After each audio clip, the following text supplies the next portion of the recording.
जिस समय मरीज आता है उस समय आप भगवान होते हो। जब मरीज थोड़ा सा ठीक होने लगता है फिर भगवान वो होता है, आप इंसान होते हो। और जब बिलिंग का विषय आता है तो आप शैतान होते हो, बाकी तो भगवान ने किया होता है। ये कार्ड लॉन्च हुए, हेल्थ कार्ड लॉन्च हुए, डॉक्टरों की मौज हुई, अब आपके हाथ में है, चाहे जितना मर्जी पैसा बना लो। लेकिन किसी गलती से भी रात में 10 बजे किसी डॉक्टर की कोई पर्सनल प्रॉब्लम आ जाए और वो उपलब्ध ना हो तो उसके नाम के जुलूस निकल जाते हैं। ये डॉक्टरी पेशा बदनाम होने के पीछे क्या वजह है? बबैल की तरफ रात में नहीं जाना है, किराने की तरफ रात में नहीं जाना है, अच्छा। वरना यहाँ पर लूट लिया जाएगा और मार के छोड़ दिया जाएगा। गोली भी लगी थी आपको लड़ाई झगड़े के दौरान? जो बदमाश होता था वो 4-5 गाड़ियों पे चलता था, उसको लोग भैया नमस्ते, दादा नमस्ते बोला करते थे। तो दिमाग में वो रहता था यार ये बनना है, बदमाश बनना है। ये जो चीज़ें हैं ना, इससे पैसे भी जल्दी आ जाते हैं, लोग इज्जत भी करते हैं। लेकिन उस जनसेवक ने तो आवाज भी उठाई थी, हॉस्पिटलों के नाम भी दिए थे विधानसभा में, कितना पैसे जो है घोटाला कर गए हैं। कोविड में मेरे फादर इन लॉ की मृत्यु हुई, मैं, मेरी वाइफ और मेरा ब्रदर इन लॉ, हम 3 लोगों ने 1 बजे उनका अंतिम संस्कार किया और 2:30 बजे मैं दोबारा से पेशेंट मैनेज कर रहा था कोविड के। तो पिटे कहीं पर ही या मारा किसी को? इतना पैसा भी नहीं था कि मैं अपने पैसे की रेहड़ी भी लगा पाता। अच्छा। मुझे किसी न किसी रेहड़ी पे जॉब करना पड़ता। लेकिन एक डोनेशन आपने ऐसा किया था जिसको बाद में आपको पछतावा भी लगा। नर हो न निराश करो मन को, कुछ काम करो, कुछ काम करो, जग में रहकर कुछ नाम करो, चाहे को फर्जी आ जाए। जब फर्जी आएगा उसके लिए मैं डंडा लेके भी खड़ा हूँ। तो उस मामले में आपको पता ना राजनीति हुई थी? मेरे जूते में नीचे पैबंद लगा हुआ था, तो मैंने 700 रुपये के जूते खरीदे थे, मुझे इतना याद है। पहली सैलरी या पहली जॉब जी, और पानीपत में आना जी, रायबरेली से, ये कैसे हुआ? नमस्कार, आप देख रहे हैं वॉइस ऑफ पानीपत और वॉइस ऑफ पानीपत के स्पेशल एपिसोड यानी कि पॉडकास्ट के इस स्पेशल एपिसोड में आप लोगों का स्वागत है। दर्शकों का धन्यवाद, आप लोग वॉइस ऑफ पानीपत के इस कार्यक्रम को दोगुना जो है प्यार दे रहे हैं और आपके सजेशन जो है लगातार हमारे पास आ रहे हैं। आप लोग लगातार हमसे ये बातचीत कर रहे हैं कि ऐसी सक्सेस स्टोरियाँ जो है लेकर आए जिसको देखकर जो है हम लोग मोटिवेट हो सकें। इसी स्टूडियो में सबसे पहला हमने पॉडकास्ट पानीपत के डिप्टी कमिश्नर से किया था। अच्छी बातें जो है उन्होंने कही और लगातार वो पॉडकास्ट जो है वायरल भी हो रहा है। दूसरा पॉडकास्ट हमने एसपी बंसल साहब के साथ किया, उन्होंने अपनी जर्नी जो है बताई। क्योंकि हर बार जो मेरी कोशिश रहती है कि किसी डिफरेंट पर्सन को जो है आपके सामने लेकर आएँ, उनकी सक्सेस स्टोरियाँ दिखाएं, क्योंकि जो लोग मायूस हो चुके हैं शायद इस प्रोग्राम के जरिए आप लोगों तक वो स्टोरी, सक्सेस स्टोरी पहुँचे और जो लोग जो है निराश हो चुके हैं ज़िंदगी से, इस कार्यक्रम को देखकर जो है कुछ उनमें मोटिवेशन आए। तो आज के गेस्ट भी जो है मिलवाने की कोशिश करता हूं, लेकिन उससे पहले अपील करूंगा इस वीडियो को भी शेयर करें और आपके जो कीमती कमेंट हैं हमें कमेंट बॉक्स में ज़रूर लिखें। आज डॉक्टर से मिलवाएंगे आपको, डॉक्टर की ज़िंदगी कैसी होती है और उसका सक्सेस रेट क्या होता है। लखनऊ के एक छोटे से शहर रायबरेली से निकलकर पानीपत तक का सफ़र जो है इस डॉक्टर का कैसा रहा और अब वो क्या सोचते हैं और डॉक्टरी पेशे पर लोग जो हैं क्यों सवाल उठा रहे हैं, इस तमाम बातों पर जो है चर्चा करेंगे। मेरे साथ है पानीपत के IBM अस्पताल के संचालक डॉक्टर गौरव श्रीवास्तव। श्रीवास्तव जी, स्वागत है आपका। नमस्कार जी। नमस्कार कुलवंत जी, और आपका शुक्रिया कि कीमती समय से आपने टाइम दिया। धन्यवाद कुलवंत जी, आपने इस योग्य समझा कि अपने इस इतने विस्तृत चैनल के माध्यम से मुझको पॉडकास्ट में आमंत्रित किया। बहुत बहुत धन्यवाद आपका। डॉक्टर साहब से कई दिन से मैं खुद जो है पर्सनली कह रहा था, डॉक्टर साहब आइए आपके बारे में जानने, क्योंकि जो चीज़ देखी जाती है जब उसके अंदर में हम लोग जाते हैं तो कुछ और चीज़ें जो हैं निकल कर आती हैं। हालांकि हमारी लिस्ट में कई सारे नाम हैं, धीरे धीरे जो है हम लोग सामने लेकर आएंगे, लेकिन आप लोगों से भी अपील है कि आपको भी लगता है कि आपके आसपास में कोई सक्सेस स्टोरी है ऐसी जिसको देख कर हम अपने चैनल के जरिए दुनिया तक ला सकते हैं, तो हमें कमेंट बॉक्स में जो है, मेरे इनबॉक्स में जो है ज़रूर बताएं। डॉक्टर साहब, शुरुआत करते हैं रायबरेली से। जब आप पानीपत आए, मैं इनकी स्टोरी थोड़ी सी बता दूं कि 2 अटैचियों में सिर्फ कपड़े भरकर लाए थे यहाँ पर, और कपड़े भरकर लाए और जुनून था कि कुछ करना है, शहर में नौकरी की, और आज 2 अस्पतालों के जो है संचालक हैं। और डॉक्टर साहब, पहले तो मैं यही जानना चाहूँगा कि परिवार में है कोई आपका डॉक्टर या नहीं, इस जनरेशन में मैं प्रथम डॉक्टर हूँ और शायद हमारे पूरे खानदान में मैं अकेला डॉक्टर हूँ। अच्छा। हाँ जी। अब हमारी जनरेशन के बाद जो जनरेशन है उनमें से कुछ बच्चे हैं जो मेडिकल फैटर्निटी में जा रहे हैं। मेरा एक भतीजा है, वो मेडिकल फैटर्निटी में उसने MBBS सेकेंड ईयर में है। बाकी नो डाउट अब मेरी जो नेक्स्ट जनरेशन है वो 12th एग्ज़ाम दे रहे हैं and they are planning for NEET examination.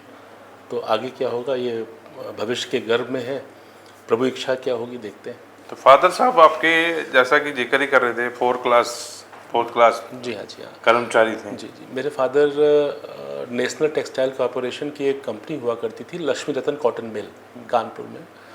वहाँ पर वो फिटर का काम करते थे, ही वॉज फिटर देयर। तो उसको हम क्लास 4 एम्प्लॉय बोल सकते हैं। और मदर गृहिणी थी और मदर को उनके नाना जी ने गोद ले रखा था, जिनका नाम था बाबू इकबाल बहादुर श्रीवास्तव, जिनके नाम पे हमने IBM हॉस्पिटल रखा है। वो हमारे लिए भगवान जैसा फिगर थे और भगवान ही हैं, हम उनको भगवान ही मानते हैं अपने लिए। हम आज जहाँ पर स्टैंड कर रहे हैं उनके ही आशीर्वाद से और उनके द्वारा दिए गए मोटिवेशन से, सही दिशाओं से ही हम आगे बढ़ रहे हैं। दोबारा सुनना चाहूँगा, IBM किनके नाम से? इकबाल बहादुर मेमोरियल। इकबाल बहादुर साहब मेरी मदर के नाना जी थे। आपके मदर के नाना जी? तो उनके कोई बच्चे नहीं थे, तो उन्होंने मेरी मदर को गोद लिया था। तो मेरी मदर और मेरे फादर उनके साथ ही रहा करते थे और उनके मोटिवेशन से आज मैं जहाँ पर स्टैंड कर रहा हूँ, तो he is the idol for my life. आज मैं जहाँ पर भी स्टैंड कर रहा हूँ उनके द्वारा बचपन में दिखाए गए रास्तों के मदद से कर रहा हूँ। डॉक्टर बनना चाहते थे? कुछ करना चाहते थे, क्योंकि हम लोग जहाँ से पढ़ के आए हैं वहाँ पर ये कोई प्लान नहीं होता था कि अब क्या करना चाह रहे हो। 96-7 में या हमारी एज ग्रुप में 3 स्ट्रीम हुआ करते थे, या तो आप साइंस लो, साइंस में या तो आप मैथ्स लो या बायोलॉजी लो। तो या तो आप इंजीनियरिंग करोगे या आप डॉक्टर बनोगे, और अगर आप ग्रेजुएशन कर रहे हो, आर्ट्स ग्रेजुएट हो रहे हो, तो आप सिविल सर्विसेज करोगे। ऐसा मान्यता रखी जाती थी कि ये फील्ड्स हैं जो थोड़ा सा आगे लेके जाते हैं, इनको अच्छे दिशा में जाओगे तो आपको ये उसका मैक्सिमम अचीवमेंट पॉइंट है, ये करने को था। तो मैंने +2 में बायोलॉजी लिया था। तो हमारे पास कोई और रास्ता नहीं था, तो इस दिशा में गए। और दूसरा अभाव इतना था कि अगर हम कुछ और सोच रहे होते तो शायद हम कुछ कर ना पाते, क्योंकि हमारे पास तो इतना पैसा भी नहीं था कि मैं अपने पैसे की रेहड़ी पे लगा पाता। अच्छा। मुझे किसी न किसी रेहड़ी पे जॉब करना पड़ता। तो उससे बचने के लिए कोशिश की कि थोड़ा सा अच्छे से पढ़ लिख दिया जाए और चीज़ें अच्छी बन जाए। परिवार का पूरा वो था? हाँ, परिवार हमारे सिलेक्शन से 1 साल पहले मेरी बहन का सिलेक्शन हुआ, तो एक यू टर्न आ गया लाइफ में। हमारी जो बड़ी दीदी हैं वो भी उनका डिस्ट्रिक्ट इन्विजिलेटरी ऑफिसर ऑफ स्कूल्स थी, आज वो क्लास 1 एम्प्लॉय हैं। बहनोई साहब भी क्लास 1 एम्प्लॉय हैं। जो सबसे बड़ी सिस्टर है वो अब नहीं है। उनकी शादी तो जब मैं बहुत छोटा था, आई थिंक 4th स्टैंडर्ड में पढ़ता था, तब हो गई थी। तो उनके बच्चे हैं, 3 बेटियां थी, 1 बेटा। तीनों बेटियों की शादी हो गई, वेल सेटल्ड है। एक लेफ्टिनेंट कर्नल है बच्चा हमारा, एक जमाई, एक इंजीनियर, 2 इंजीनियर हैं, और उनमें से एक MBA प्लस इंजीनियर और एक इंजीनियर। तो दे आर वेल सेटल्ड। आर्थिक स्थिति ठीक थी आपके परिवार में, क्योंकि सभी पढ़े लिखे?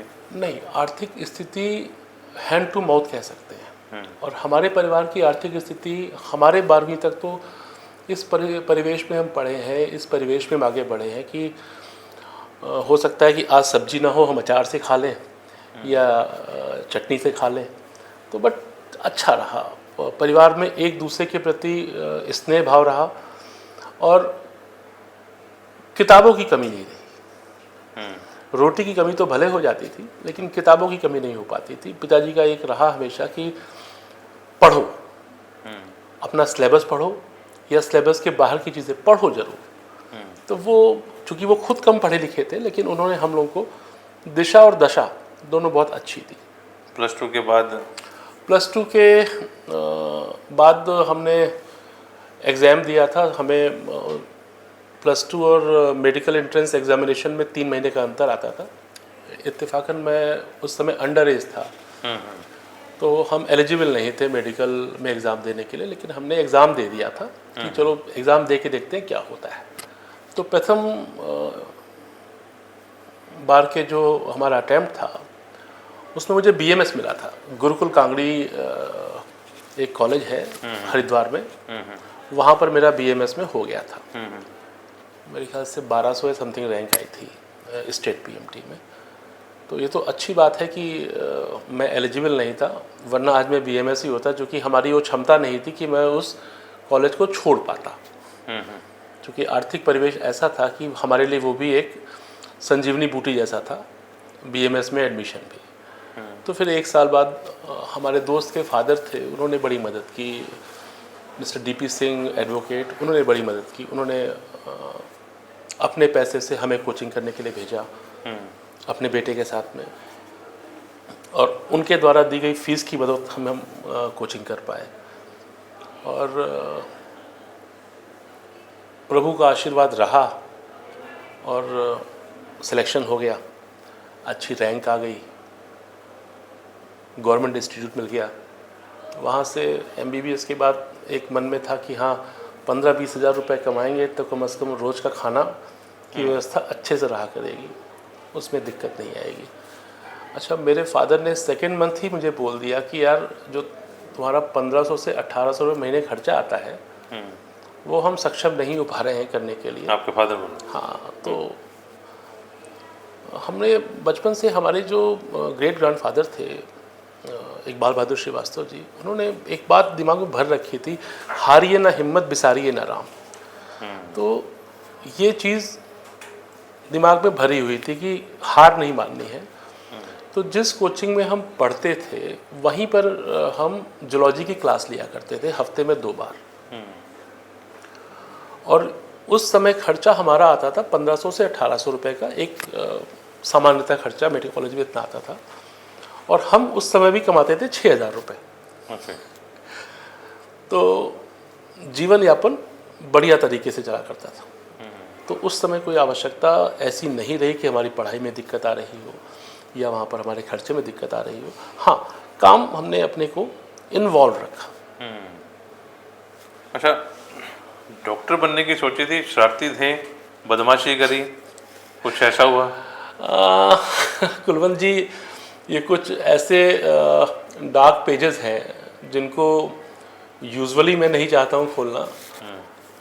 जब आपके पास कुछ अभाव होता है ना, तो वो रास्ता आपको बड़ा अच्छा लगता है जो बहुत आसान हो, जो दिखने में आसान हो, जो होता नहीं है इन ट्रू सेंस। क्योंकि बाल सुलभ स्वभाव होता है कि आपको जो शहर का, ये मैं यूपी की बात बता रहा हूँ, आज का सिनारियो तो बहुत बदल गया है। उस समय के सिनारियो में जो बदमाश होता था वो 4-5 गाड़ियों पे चलता था, उसको लोग भैया नमस्ते, दादा नमस्ते बोला करते थे। तो दिमाग में वो रहता था यार ये बनना है, बदमाश बनना है। ये जो चीज़ें हैं ना, इससे पैसे भी जल्दी आ जाते हैं, लोग इज्जत भी करते हैं। तो उस तरह का माहौल चलता रहता। ये कब हुआ? 10वीं के बाद।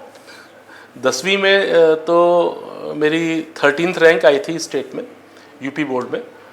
फिर 10वीं के बाद चूँकि घर का अभाव भी था और चीज़ें दिखती रहती थी कि हाँ उस सामने वाले के पास ये ऐसी व्यवस्था है, उसको लोग इतनी इज्जत कर रहे हैं, उसको लोग सलाम ठोक रहे हैं। तो दिमाग में उस तरह के विचार आते रहा करते थे। तो फिर हाथ आजमाया बदमाशी में? कुलवंत जी, हाथ आजमाना कुछ नहीं है। वो स्कूल की जो छोटे मोटे झगड़े की मैं दबंग हूँ और इस तरह से करने के बाद तो चीज़ें बढ़ती रहती थी। GIC में मारपीट करना, डंडा लाठी और इस तरह की चीज़ें जो होती हैं, इट वाज वेरी कॉमन। तो मैं भी उसमें इन्वॉल्व हो जाया करता था। तो पिटे कहीं पर ही या मारा किसी को? सर देखो, ऐसा है कि जो आदमी ये बोलता है कि मैं नहीं पिटा, वो झूठ बोलता है। अच्छा, ठीक है ना, वो झूठ बोलता है। नहीं, एक पिटना तो मास्टर से हो गया। हाँ, एक पिटना, ये जैसी बात करें बदमाशी में।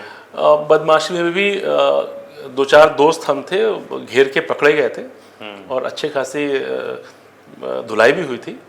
और उसके बाद चीज़ें, वो दिशा समय के साथ साथ, समय रहते हुए छोड़ने का मौका मिल गया। फादर को पता लग गया था? फादर को बहुत ज़्यादा इन्वॉल्वमेंट नहीं हुआ करती थी, क्योंकि उनको ये लगता था कि लड़का 10th में अच्छे नंबर लेके आया है और 12वीं उस समय हुई नहीं थी। 12वीं में इस पूरे परिवेश के साथ दिमाग में ये था कि उस समय फर्स्ट डिवीज़न का स्कोप हुआ करता था। तो हमने कहा जब 10th में मेरिट आई है तो 12वीं में फर्स्ट डिवीज़न तो आ ही जाएगी, 60% तो आ ही जाएंगे। तो 12वीं में नंबर आए 51%, और उस समय होता था पास विद ग्रेस। हमें केमिस्ट्री में ग्रेस मार्क्स मिले थे, मतलब हमको धक्का दिया गया था यूपी बोर्ड में, अदरवाइज हम फेल हो जाते। तब दिमाग में आया कि यार दिशा गलत हो रही है, चीज़ों में सुधार करो। तो वो +2 का एग्ज़ाम और 4 महीने का जो टाइम था उसमें हमने थोड़ी सी तैयारी की और देखा कि हाँ हम कर सकते हैं। और जब कर सकते हैं, बीएमएस में एडमिशन का नंबर आ गया, फिर लगा नहीं, अब हमारे पास ये ऑप्शन है और इस ऑप्शन में हम बाकियों से बहुत अच्छा कर सकते हैं, बहुत ऊपर जा सकते हैं। तो तुरंत ही दिशा और दशा परिवर्तित हो गई, you can say U turn हो गया। और उसी समय बहन का सिलेक्शन भी हो गया था, तो आर्थिक स्थिति भी उस हालत में आ गई थी कि हमें खाने को रोटी की व्यवस्था अच्छी हो गई थी। अच्छा। क्योंकि बहन के सिलेक्शन के बाद उसकी सैलरी आना शुरू हो गई थी, उसके 1 साल हमारा बचा ही था +2 के बाद आगे तैयारी करने के लिए। तो हम लोगों ने उस चीज़ को, और फिर हमारे दोस्त के फादर ने मेरी सपोर्ट भी बहुत अच्छे से किया। तो अच्छा, मैंने सुना ये है, आप बताना सच्चाई इसमें है कि नहीं है, गोली भी लगी थी आपको लड़ाई झगड़े के दौरान? हाँ, कुछ छर्रे लगे हुए थे उसके, किसी ने चलाया था। क्या किस्सा था वो?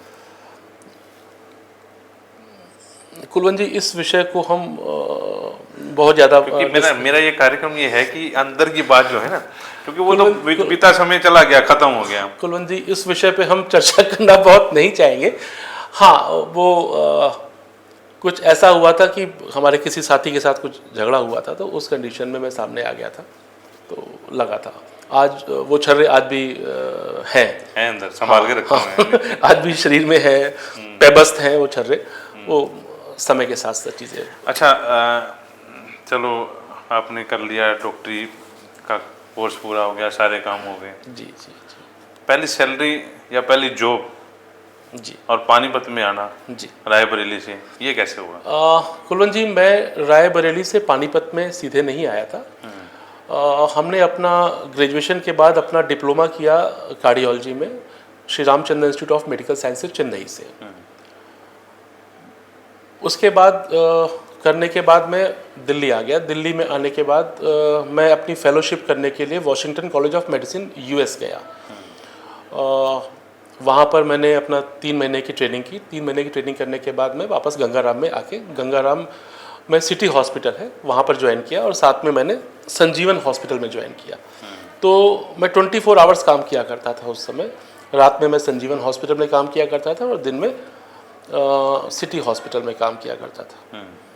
और उस ड्यूरेशन में मैं 3 कंसल्टेंट का जूनियर कंसल्टेंट था।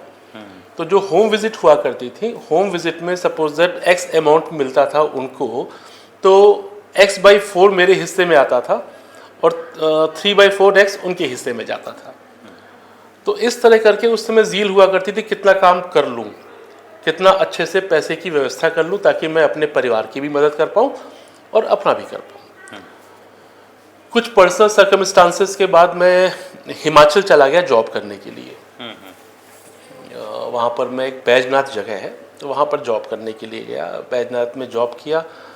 जॉब करने के बाद आई गॉट मैरिड देयर। वहाँ पर हमारी, it is arrange marriage, it is not a love marriage, arrange marriage हुई। और उसके बाद फिर ये प्लान हुआ कि हम लोग प्लेन्स में शिफ्ट करते हैं। It was a by chance. मैं यहाँ पर जितेंद्र हॉस्पिटल, डॉक्टर जितेंद्र शर्मा हैं, उन्होंने हमें बुलाया अपने यहाँ जॉब करने के लिए, तो हम उनके पास पहली जॉब करने आए थे।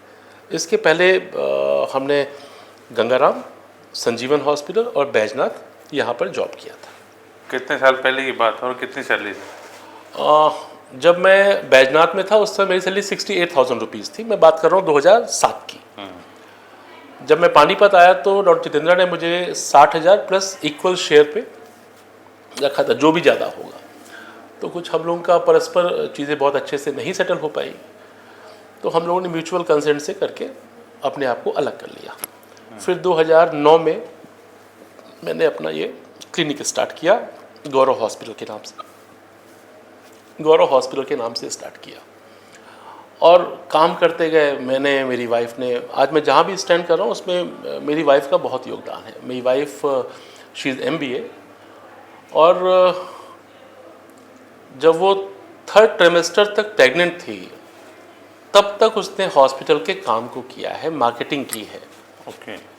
और वो उन गलियों में, उन जगहों पर लोगों से मिलने गई है, उन लोकल प्रैक्टिशनर से मिलने गई है जहाँ पर शायद नहीं जा सकते थे।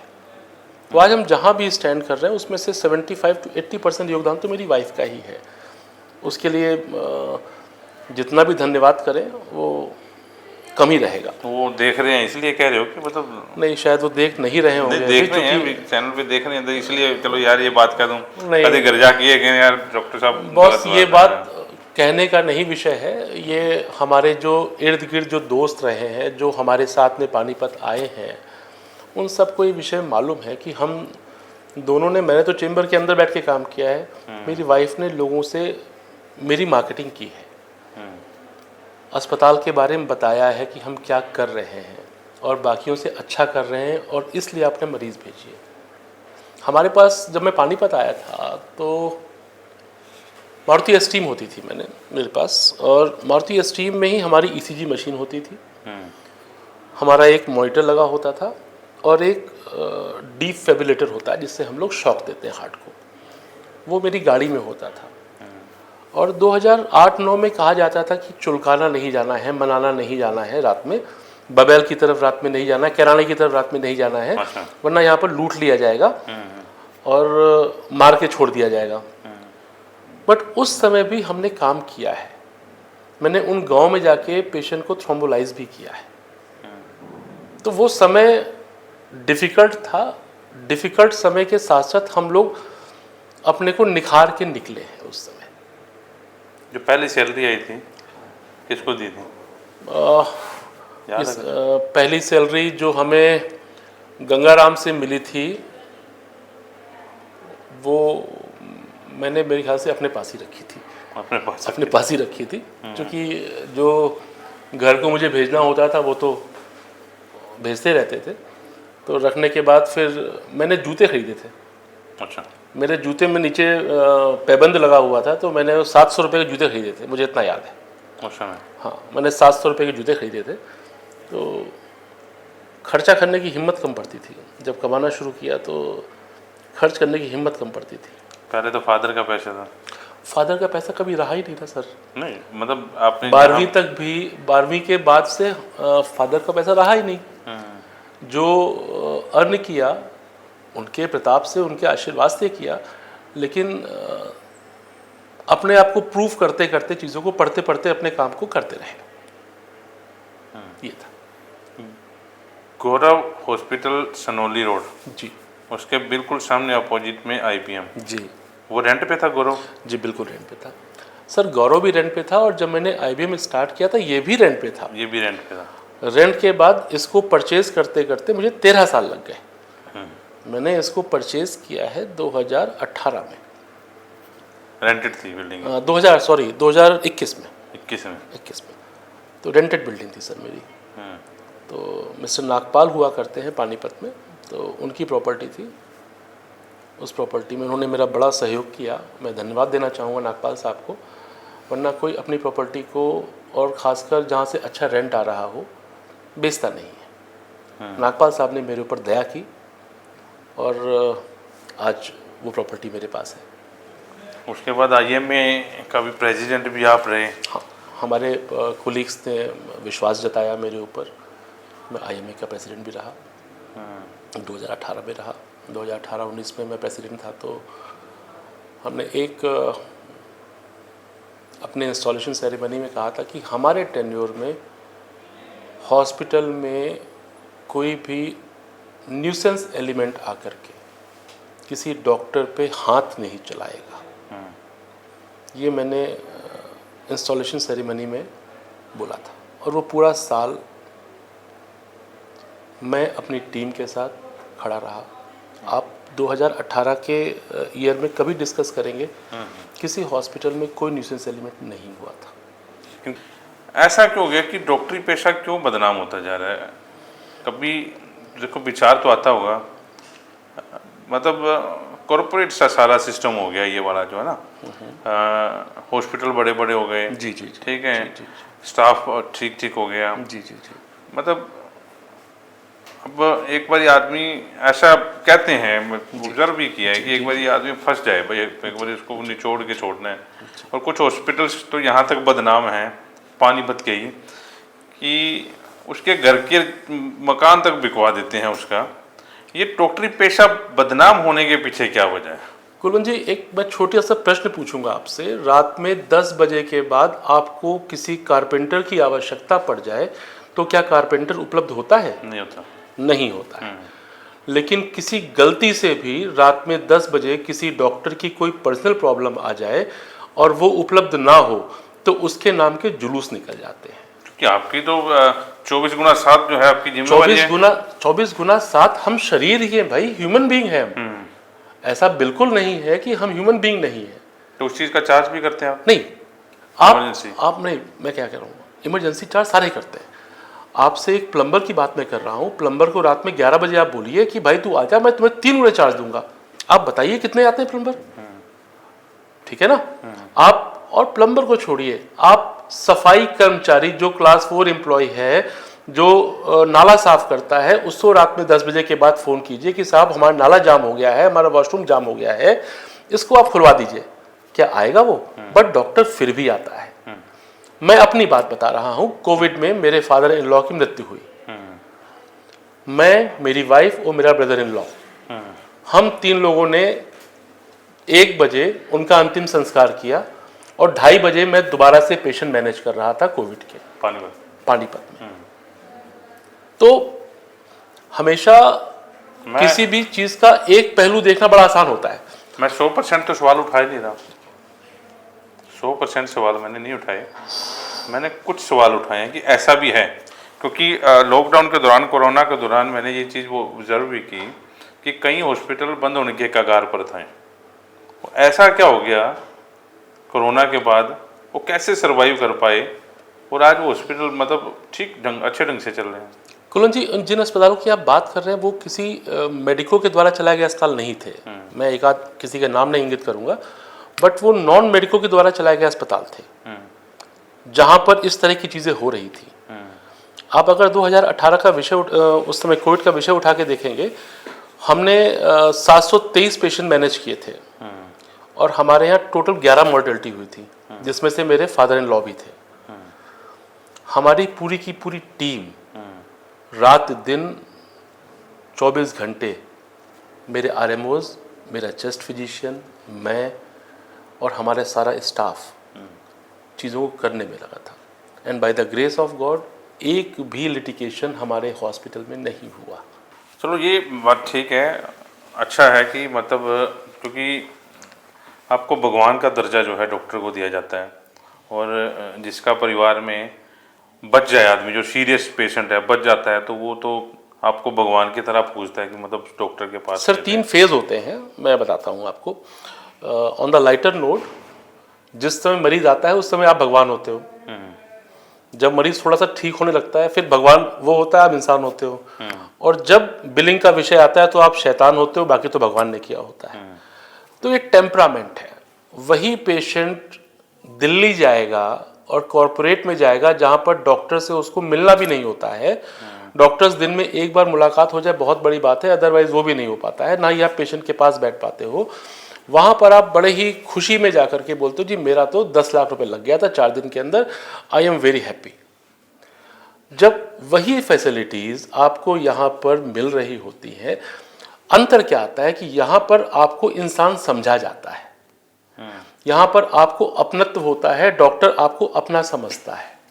डॉक्टर कहीं ना कहीं से यहाँ के उस लोकल व्यक्ति से या उसके किसी ना किसी जानने वाले से जुड़ा होता है।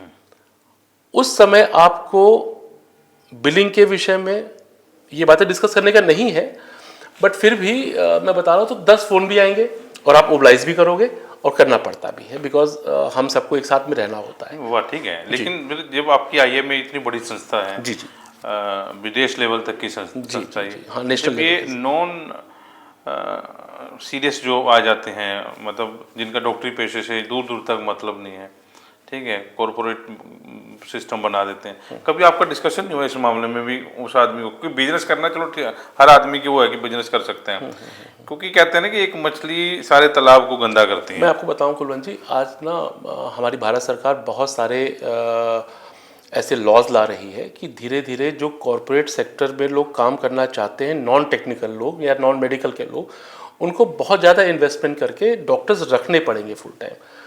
थोड़ी बहुत जो त्रुटियां हैं वो धीरे धीरे खत्म होने के कगार पे हैं। हरियाणा सरकार और भारत सरकार दोनों उस दिशा में पूर्णतः काम कर रहे हैं, और आप ये विश्वास मानिए कि वो समय दूर नहीं है कि जो इस तरह की मेडिकल फैसिलिटी नॉन टेक्निकल लोग कर रहे हैं वो धीरे धीरे कम होना शुरू हो जाएंगे या खत्म होना शुरू। चलो ये अच्छी बात है, लेकिन एक बड़ा सवाल एक और उठता है, बार बार आपकी कम्युनिटी में उठता है। आरएमपी डॉक्टर जो हैं, जिन्हें आपकी भाषा में झोला छाप डॉक्टर कहा जाता है। नहीं, हम उनको झोला छाप नहीं कहेंगे, हम उनको ग्रामीण स्तर पे एक प्राइमरी हेल्थ वर्कर बोलेंगे। नहीं, वो आपकी सोच है, आप ऐसा बोलते हैं। जब वो बेचारा पकड़ा जाता है या कुछ हो जाता है, तो आरएमपी डॉक्टर का बड़ा अहम रोल है समाज में। कुलवंत जी, आपने जो एक बात बोली है, पकड़ा जाता है, 100% केसेस में वही पकड़ा जा रहा है जो बहुत गलत कर रहा है। गलत क्या कर रहा है मैं बताता हूं आपको। आज की जो सबसे बड़ी समस्या है, सेक्स रेशियो का मिसमैच होना, नशे का बहुत ज्यादा प्रचार हो जाना, इन सारी चीजों को बहुत छोटे से लालच में कुछ एक गांव में प्रैक्टिस करने वाले व्यक्ति समस्या करते हैं, और हमारी सरकार और हमारा प्रशासन वहीं पर उनको पकड़ता है जहां पर उनके पास बहुत बार इस तरह की कंप्लेन आ चुकी होती है। प्रशासन भी उन चीजों को बहुत हद तक इनोसेंट आदमी को परेशान नहीं कर रहा होता है। जो वास्तव में गांव के किसी व्यक्ति के पास जाके ब्लड प्रेशर चेक कर रहा है या किसी को पेट में दर्द की दवा दे रहा है, यूजुअली उनको तंग नहीं किया जाता है, बिल्कुल नहीं किया जाता है। जो इस तरह के इलीगल एक्टिविटीज में, उस पे चाहे वो क्वालिफाइड डॉक्टर ही क्यों ना, उन पे भी शिकंजा कसा जा रहा है। एक समय पीएनडीटी के लिए पीएनडीटी एक्ट बना क्यों? इसीलिए बना ना, ताकि हमारे क्वालिफाइड डॉक्टर्स कोई इस तरह का गलत काम ना कर सके, जिसकी वजह से हमारे सेक्स रेशियो में इतना डिस्क्रिमिनेशन आए। यही काम पेरीफेरी में कुछ एक लोग, जैसे आपने कहा तालाब में कुछ गंदी मछली होती है, ये तालाब की वही गंदी मछलियां हैं, उन्हीं को सरकार पकड़ भी रही होती है। आम आदमी को सरकार बेमतलब के लिए नहीं कर रही होती। यूजुअली गांव में जितने भी हैं उनके पास मेडिकल स्टोर के लाइसेंसेस हैं, वो अपना मेडिकल स्टोर चला रहे होते हैं, तो उनको सरकार कुछ नहीं बोल रही होती है। लेकिन उन्हीं मेडिकल स्टोर में जब वो गैर कानूनी ड्रग्स या प्रोहिबिटेड ड्रग्स यूज कर रहे होते हैं, तब वो पकड़े जाते हैं, और जरूर पकड़े जाते हैं, और ये पकड़ना जरूरी भी है। तभी तो नियम फॉलो हो पाएंगे और तभी चीजें आगे जा पाएंगी। चलिए वापस आपके ऊपर ही लौटता हूँ। हाँ। क्योंकि डिस्कशन करना भी जरूरी था। हम लोगों के सामने ये चीजें जो हैं आनी चाहिए, क्योंकि आपने कहा ना कि एक किताब का एक पहलू, एक पन्ना इधर एक पन्ना इधर है, उस पन्ने को झांकने की कोशिश की थी मैंने। अच्छा, गौरव श्रीवास्तव, पैसा तो खूब कमाया आपने, मारुति स्टीम की बात करके आप फॉर्च्यूनर पे आ गए, फॉर्च्यूनर से 3 महंगी गाड़ियाँ हैं आपकी। मैं आपके बंगलों पे भी जाता हूँ, मैं तो बंगलों कहूँगा क्योंकि आपका बहुत बड़ा महल है, वो 2 बड़े हॉस्पिटल हैं आपके, आपकी मेहनत को सलाम है। सोशल वर्क में कभी सोचा यार, अगर जो मैं 10 लाख रुपए महीने का कमाता हूँ, क्योंकि मैंने सोशल वर्क में कभी आपको आगे नहीं देखा, पीछे तो देखा मैंने, कभी हाईलाइट नहीं देखा कि आप किसी अखबार की सुर्खियां बन मुझे लगता नहीं इसका विषय है। सोशल वर्क किया जाता है अपने लिए, जिन मूलभूत समस्याओं से आप जूझ चुके हो, अगर आप किसी दूसरे व्यक्ति को उन समस्याओं से बचा सको, वो करने के लिए सोशल वर्क किया जाता है। सोशल वर्क मीडिया में आने के लिए या सोशल वर्क सुर्खियों में आने के लिए नहीं किया जाता है। मैं बिल्कुल तो मैं पंखा दे दे मंदिर में, उस पर तो पूरे परिवार का नाम लिख देते हैं। मैंने आपसे क्या कहा कि हर व्यक्ति की अपनी सोच है, उसकी क्या नियति है, वो क्या सोचना चाह रहा है, वो अपना मर्जी है। अच्छा, क्या क्या किया सोशल वर्क? अभी आपने मुझसे एक बात बोली थी कि आप सामने नहीं आते हो, तो सामने क्यों ला रहे हैं सर? नहीं, सामने मैं जानना चाह रहा हूँ। चलो ठीक है, आप ना है सामने, अच्छी बात है। और तो बड़े बुजुर्ग कहते भी हैं कि एक हाथ से दान दिया जाए, दूसरे हाथ को भी नहीं पता लगना चाहिए। बिल्कुल जी, बिल्कुल। ये अच्छी बात है, लेकिन मैंने आपके बारे में जितना ऑब्जर्व किया है, मेरे बहुत सारे बच्चे इस समय, कई बच्चे इंजीनियरिंग कर रहे हैं, कई बच्चे पोस्ट ग्रेजुएशन कर रहे हैं और कई बच्चे प्राइमरी स्कूलिंग कर रहे हैं, जो हमारी टीम के माध्यम से कर रहे हैं। कितने? छोड़िए कुलवंत जी, इस विषय पर चर्चा करने का विषय नहीं होना चाहिए, बट बच्चे पढ़ रहे हैं। मतलब 2-3 लाख रुपए महीने का हो जाता है डोनेशन? प्रभु इच्छा। प्रभु इच्छा। प्रभु इच्छा। लेकिन एक डोनेशन आपने ऐसा किया था जिसको बाद में आपको पछतावा भी लगा था। किस डोनेशन की बात कर रहे हैं आप? और ताज़ा एक पानीपत में कार्यक्रम हुआ था अभी, करीब 7-8 करोड़ रुपए का एक बड़ा आयोजन हुआ था। जी जी जी। पिछली बारी भी नहीं, मैं इस आयोजन में भारत में नहीं था। आप नहीं थे? हाँ, मैं भारत में नहीं था। पिछले आयोजन में भी मेरे को याद है, या जो मेरे सूत्र बता रहे हैं कि 40-50 लाख रुपए के नीचे आप आए थे। और कुलवंत जी, वो चर्चा का विषय नहीं है। मैं सनातनी हूँ और किसी भी सनातन के कार्य को करने के लिए जहाँ पर जिस योग्य मैं होऊंगा, मैं जीवन भर करूँगा, पहली बात। दूसरी बात, मैं बाल स्वयं सेवक हूँ, बचपन से शाखा में जाया करता था, तो वहाँ पर हिंदुत्व के बारे में मैं बचपन से सीखा हूँ और मैं उसमें बड़ा रिजिड हूँ। चाहे को फर्जी आ जाए, जब फर्जी आएगा उसके लिए मैं डंडा लेके भी खड़ा हूँ। तो उस मामले में आपको पता ना राजनीति हुई थी? राजनीति नहीं हुई थी उस समय, कुछ एक सर्कमस्टांसेस बन गए थे जिसकी वजह से धीरेन्द्र शास्त्री जी को यहाँ पर समय बहुत कम मिला था। आए थे वो हमारे पूर्वांचल समाज ने कराया था वो प्रोग्राम को, उसमें पूरा समाज इन्वॉल्व था, तो हमारा वहाँ पर रहना लाजमी था, क्योंकि हमारे लोग हैं, हमारे लोगों के साथ में मुझे रहना लाजमी था, मैं था वहाँ पर। लेकिन बाद में पूर्वांचल भी दो खड़ा हो गए थे पैसों के मामले में। मुझे ऐसा नहीं लगता, ये उड़ती उड़ती खबरें हैं, ऐसा नहीं। पूर्वांचल एक है, एक ही रहेगा। पूर्वांचल कभी दो फाड़ नहीं होगा।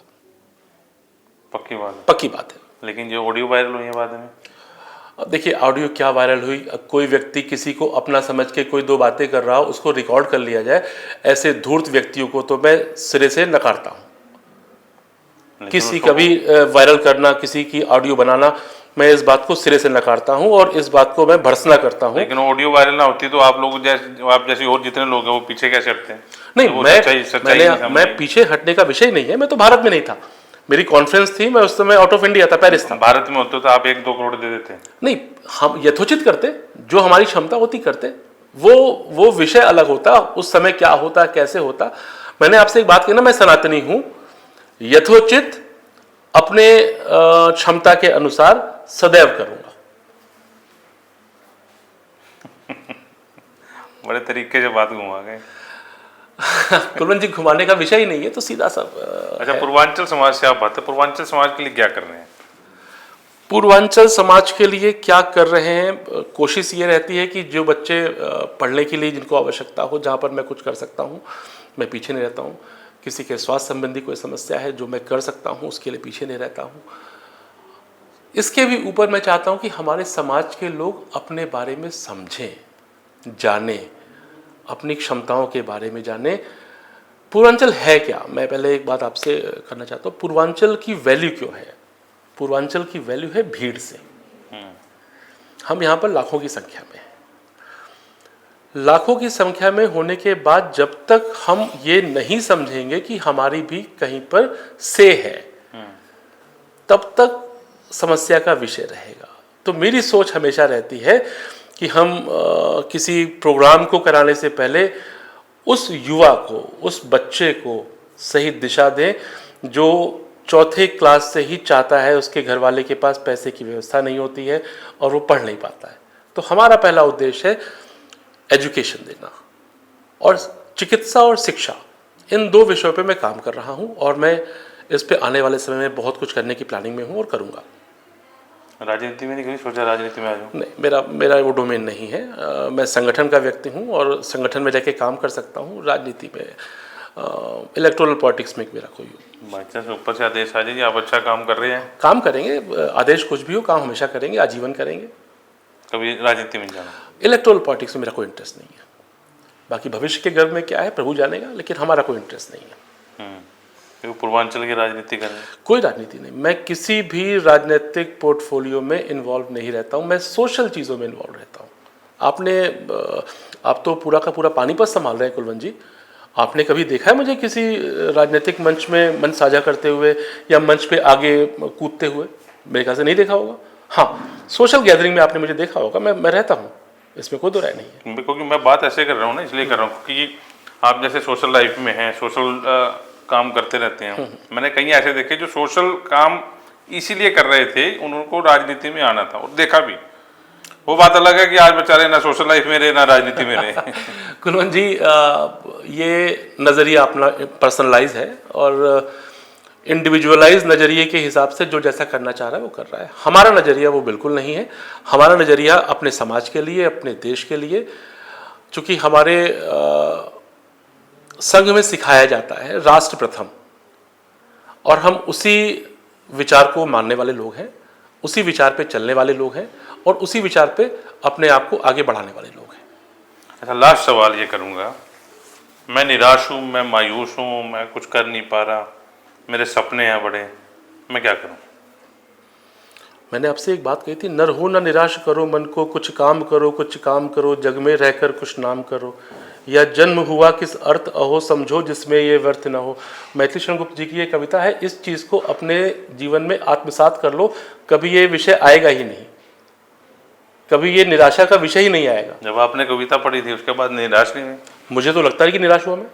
जब निराश होता हूँ तो मैं, हमारे 2 बच्चे हैं, मैं उनके साथ में गुत्थम गुत्थी कर लेता हूँ, लड़ाई कर लेता हूँ, मजे मारता हूँ और फिर वो उसी तरह से। अच्छा, बात ये आई, मैं मतलब चलो इससे बात और निकल कर सामने आ गया। आपने कहा कि मेरी अरेंज मैरिज है। जी जी जी जी। आमतौर पर ये होता है कि डॉक्टर जो है, डॉक्टरी पेशे से जुड़ी हुई जो है, अपनी वाइफ चुनता है या परिवार चुनता है कि चलो ठीक है हॉस्पिटल बनाएंगे। मैं आपकी इस मिसकॉन्सेप्शन को दूर कर देता हूँ। हम लोगों के समय में किसी भी कॉलेज में जो रेशियो बॉयज और गर्ल्स का होता था वो 70 और 30 होता था। ओके। हमेशा। अब थोड़ा सा ये पिछले कुछ सालों में बढ़ गया है। हम लोगों के समय में 2000 तक जो रेशियो हुआ करता था वो 70-30 या 80-20 का होता था। और अगर 80-20 का होगा तो बट ऑब्वियस है कि 20% लड़के ही लड़कियों से शादी कर पाएंगे, रेस्ट ऑफ नॉन मेडिको से ही शादी करेंगे। तो ये फायदे के लिए हुआ, नुकसान हुआ आपका? नहीं, मैं आई एम वेरी हैप्पी। आज हमारे बच्चे सही दिशा में हैं। आज मैं अनियंत्रित नहीं हूँ, समय पे घर पहुंच जाता हूँ, डांट सुन लेता हूँ और अच्छा खाना खा लेता हूँ। कितने बच्चे आपने? मेरे जुड़वा बच्चे हैं, एक बेटा और एक बेटी है। क्या कर रहे हैं? अब दोनों बच्चे 12th स्टैंडर्ड में हैं, इस बार 12th स्टैंडर्ड में गए। और ये जो सारा कैश का लेन देन है वो मैडम के हाथ में रहता है?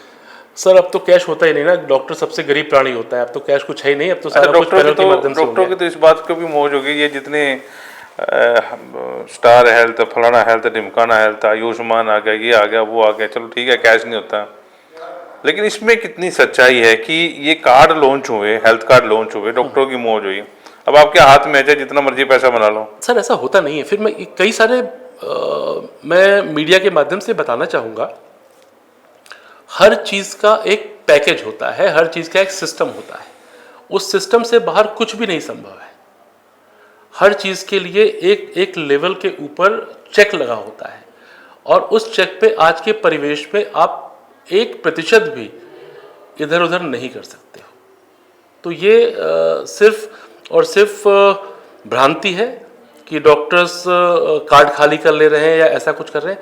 हर लेवल पे चेक लगा हुआ है, ये विषय ही नहीं है। और स्थितियां तो ये आती हैं कि एक तो भारतीय जनता पार्टी में एक बड़ी अच्छी चीज़ हो गई है कि हमारे जो भी नगर सेवक हैं या जो भी हमारे विधायक हैं, एमपी हैं या मिनिस्टर्स हैं, वो जागरूक हैं। आज के सिनारियों में पानीपत, हरियाणा में किसी भी जिले की बात कर रहा हूं, आप कुछ भी गलत करके देखें, जो हमारा जनसेवक है सबसे पहले खड़ा मिलेगा। लेकिन उस जनसेवक ने तो आवाज भी उठाई थी, हॉस्पिटलों के नाम भी दिए थे विधानसभा में, कितना पैसे जो है घोटाला कर गए हैं। नहीं, उसकी जांच चल रही है, उसकी जांचें चल रही हैं। कहीं भी कुछ होगा तो वो बख्शा नहीं जाएगा। इवन मैं भी नहीं बख्शा जाऊंगा कभी ऐसी स्थिति होती है। तो आईएमए अपने स्तर पर कुछ नहीं करते इसमें? नहीं, देखिए आईएमए का काम क्या है। आईएमए तब इन्वॉल्व होती है जब किसी डॉक्टर विशेष पे कोई समस्या है। सिर्फ लड़ाई झगड़ा नहीं, किसी भी तरह का इशू किसी डॉक्टर विशेष पे आएगा तो उस समय हमारा पूरा का पूरा टीम काम करेगा। चलिए, अच्छी डिस्कशन थी, कुछ पूछने की, कुछ जानने की मेरी भी इच्छा थी। और इस डॉक्टरी पेशे को लेकर क्या आप लोगों के दिमाग में है, ये थोड़ा सा मेरे भी दिमाग में चल रहा था। आपके सवाल थे लेकिन जरिया जो है वॉइस ऑफ पानीपत बना और इस पॉडकास्ट में हमने ये चीज़ें जो है जानने की कोशिश की और कोशिश ये भी की कि एक डॉक्टर की ज़िंदगी जो है वो कैसे होती है। डॉक्टर बनना आसान नहीं, डॉक्टर उसके लिए है जिनका पर्टिकुलर जो है पारिवारिक जो है सिस्टम चल रहा है। बाप डॉक्टर था, उसके बाद बेटा डॉक्टर बन गया, उसके बाद आगे जो उनका बेटा जो है डॉक्टर बन गया, उनमें कोई वो नहीं आती। लेकिन जिस परिवार से ये आए हैं, क्लास 4 जो हैं इनके पिता जब काम करते थे, उनका भी सपना था कि बच्चे जो हैं पढ़ लिख जाएं, 3 बेटियां 1 बेटा, सबको अच्छा पढ़ाया, आज अच्छी पोजीशन में है। और इसी चीज़ को जानने के लिए आज डॉक्टर गौरव श्रीवास्तव को हमने जो है अपने मंच पर आमंत्रित किया है। तो डॉक्टर साहब की जो बात आपको अच्छी लगी, जो बेकार भी लगी, तो आप कमेंट बॉक्स में जो है ज़रूर लिख सकते हैं, ताकि जो है डॉक्टर साहब खुद उन मैसेज को पढ़ें और खुद जो सोचने पर मजबूर हो जाए कि आखिरकार ये मैसेज जो है उनके लिए गलत क्यों आया। और अच्छे मैसेज आएंगे तो और मोटिवेशन जो है वॉइस ऑफ पानीपत को मिलेगी। और एक मोटिवेशन हमारे को ये भी मिल रही है कि जिस चैनल पर आप हमें देख रहे हैं उन्हें सब्सक्राइब और फॉलो करना ना भूलें, ताकि और जो है चीज़ें अच्छी चीज़ें जो है आप लोगों के सामने लेकर आ सकें। डॉक्टर साहब धन्यवाद आपका बहुत बहुत। धन्यवाद कुलवंत जी, बहुत बहुत धन्यवाद आपका।